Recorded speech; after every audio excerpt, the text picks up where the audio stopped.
Cédric Boussouf, je suis animateur du réseau biodiversité de l'enseignement agricole. J'appartiens au collectif Réseau Thème, un collectif de 10 animateurs, et on est là pour accompagner et amplifier la transition agroécologique dans l'enseignement agricole. La biodiversité aujourd'hui connaît sa 6e extinction.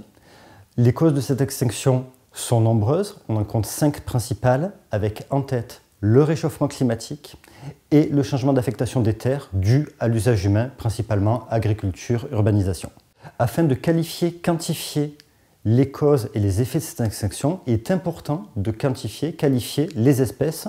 Nous, ce qui nous intéresse aujourd'hui, c'est de pouvoir évaluer la qualité de la biodiversité sur les exploitations de l'enseignement agricole. D'une part, faire participer les apprenants à cette évaluation de manière à, d'une part, les sensibiliser. Quand on connaît, on protège, et qu'ils puissent après eux reproduire, pourquoi pas, ces petits protocoles d'inventaire naturaliste sur leurs exploitations ou dans leur futur métier, aménagement paysager, service en espace rural plus tard. Dans les stratégies au sein de l'enseignement agricole pour lutter contre cette érosion, on trouve en tête le plan Enseigner à produire autrement avec ses 4 axes. On a un axe spécifiquement dédié aux exploitations d'enseignement agricole, un autre à l'implication des jeunes. Les sciences participatives permettent de répondre d'une part à l'implication des apprenants dans les protocoles mis en place, et le terrain d'étude sont les exploitations de l'enseignement agricole.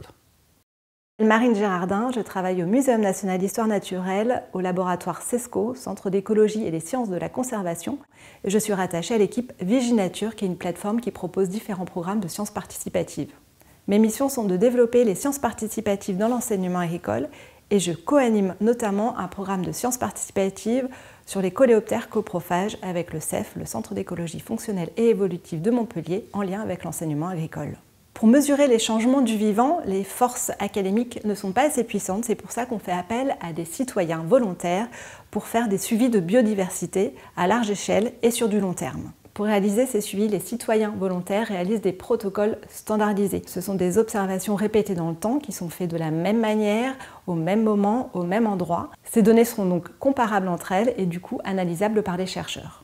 On peut observer 3 objectifs pour les sciences participatives. Un objectif scientifique qui permet par exemple de décrire les changements que subit la biodiversité dans le temps. Politique qui permet dans le meilleur des cas d'orienter les pratiques de gestion, et puis un objectif de sensibilisation qui permet de développer les savoirs pour les gens qui participent, de gagner en compétences et puis peut-être une reconnexion à la nature. On a recensé plus de 170 programmes de sciences participatives liés à la biodiversité. Dans l'équipe Viginature du Muséum, il y a une vingtaine de programmes de sciences participatives qui proposent des programmes d'observation de la biodiversité non létaux. L'Observatoire agricole de la biodiversité est un observatoire qui s'intéresse au lien entre pratiques agricoles et biodiversité présente sur les parcelles. On a pu compter une petite centaine d'établissements d'enseignement agricole qui ont déjà participé à cet observatoire. Je peux vous parler par exemple d'un autre programme de sciences participatives qui s'appelle le SPIPOL, le suivi photographique des insectes pollinisateurs, qui est pas mal mis en place dans les établissements d'enseignement agricole et qui permet en tout cas de s'intéresser aux interactions entre plantes et insectes. L'enseignement agricole, en partenariat avec la recherche, a monté 2 programmes de sciences participatives spécifiquement adaptés aux besoins des enseignants et des apprenants. Le premier, Colcopea, pour coléoptères coprophages d'enseignement agricole, s'intéresse à la présence, l'absence, l'abondance des différentes guildes de coléoptères coprophages sur l'exploitation agricole et leur lien avec les itinéraires d'élevage.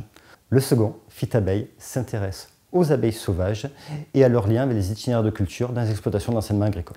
Cette collaboration entre chercheurs, enseignants, apprenants permet aux scientifiques de s'appuyer sur des sites fixes et d'avoir des retours réflexifs sur les protocoles.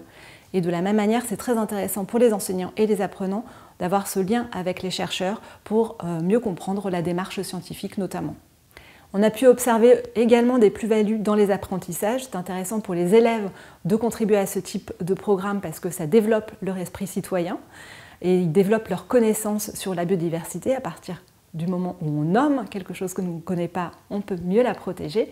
Et pour les enseignants, cette collaboration avec la recherche peut éventuellement faire émerger de nouvelles questions scientifiques.